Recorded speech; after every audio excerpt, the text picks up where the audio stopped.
ఈ సినిమాని ఆశీర్వదించడానికి వచ్చిన మీడియా మిత్రులకి, ఈ సినిమా మాకు మైత్రికి ఇవ్వడానికి అవకాశం ఇచ్చినటువంటి జయవర్ధ గారికి, జయకాంత్కి, ఐశ్వర్య మేడంకి, నెక్స్ట్ మాకు ఈ సినిమా చూసాము, చాలా చాలా బాగా చేశారు.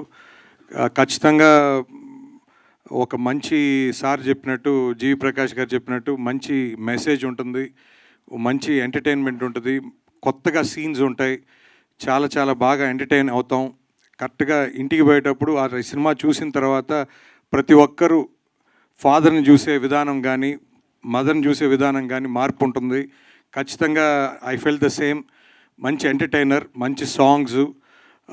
గౌరీప్రియ గారు, నాకు ఇప్పుడే తెలిసింది మేడం మీరు తెలుగని. సో ఖచ్చితంగా she also done very good. Sir GV Prakash గారు అసలు ఎరగదీశారు సార్ మీ యాక్టింగు. ముఖ్యంగా ఫాదర్ మీ ఎపిసోడ్స్ కానీ చాలా బాగా వచ్చినాయి. ఖచ్చితంగా తెలుగులో మంచి సినిమా అవుద్దని ఆశిస్తున్నాను. ఈ సినిమా డైరెక్టర్ మరియా గారు చెప్పినట్టు మా ప్రదీప్ రంగనాథ్ గారు శిష్యుడు అంటున్నారు. సో ఖచ్చితంగా ఆ సినిమా చూసేటప్పుడు శిష్యుడు అని తెలియదు, బట్ సినిమా చూసిన తర్వాత ఇప్పుడు తెలిసిన తర్వాత ఖచ్చితంగా ఆ లైన్స్లోనే ఉంటుంది సినిమా. ఖచ్చితంగా ఎంటర్టైన్ చేస్తుంది. హ్యాపీ రాజ్ అనేది ఇంటికి పోయాక కూడా అందరూ ఫ్యామిలీ అందరూ హ్యాపీగా ఉంటారని నా ఫీల్ అవుతున్నాను. ఈ సినిమాని ఆస్వాదించడానికి వచ్చినటువంటి వెంకీ అట్లూరి గారికి, నెక్స్ట్ శివ నిర్వాణ గారికి చాలా చాలా థ్యాంక్స్ సార్.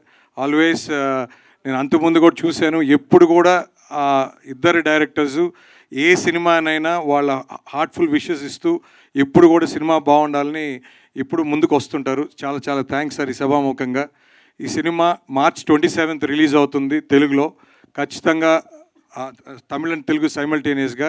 సో ఇప్పుడే మాట్లాడితే జయకాంత్ గారితో తెలుగులో కూడా ముఖ్యంగా March 25th ప్రీమియర్ కూడా అనుకుంటున్నాము ఫర్ మీడియాకి. తప్పకుండా మీరు అందరూ వచ్చి మీ హార్ట్ఫుల్ విషెస్ ఇస్తారని ఆశిస్తూ సమూహంగా థ్యాంక్స్ చెప్తున్నాను. థ్యాంక్స్.